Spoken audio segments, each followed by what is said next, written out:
যুক্তরাষ্ট্রের জাতীয় গোয়েন্দা সংস্থার পরিচালক পদ থেকে পদত্যাগ ঘোষণা দিয়েছেন তুলসী গ্যাবার্ড। 22 মে সামাজিক যোগাযোগ মাধ্যম এক্সে প্রকাশিত এক পদত্যাগপত্রে তিনি এই সিদ্ধান্তের কথা জানান। পদত্যাগপত্রে গ্যাবার্ড বলেন, প্রেসিডেন্ট ট্রাম্প প্রশাসনে কাজ করার সুযোগ পেয়ে তিনি কৃতজ্ঞ। একই সঙ্গে তিনি জানান, তার স্বামী সম্প্রতি বিরল ধরনের হাড়ের ক্যান্সারে আক্রান্ত হয়েছেন।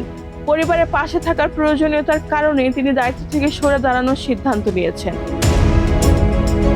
এদিকে ট্রাম্প তার নিজস্ব সামাজিক যোগাযোগ মাধ্যম ট্রুথ সোশ্যালে গ্যাবার্ডের পদত্যাগের বিষয়টি নিশ্চিত করেছেন। তিনি জানান, আগামী 30 জুন 2026 থেকে গ্যাবার্ড প্রশাসনের দায়িত্ব থেকে আনুষ্ঠানিকভাবে বিদায় নেবেন। গ্যাবার্ডের কাজের প্রশংসা করে ট্রাম্প বলেন, তিনি অসাধারণ কাজ করেছেন, আমরা তাকে মিস করব। প্রেসিডেন্ট আরও জানান, বর্তমানে deputy director of national intelligence R Lucas ভারপ্রাপ্ত পরিচালক হিসেবে দায়িত্ব পালন করবেন।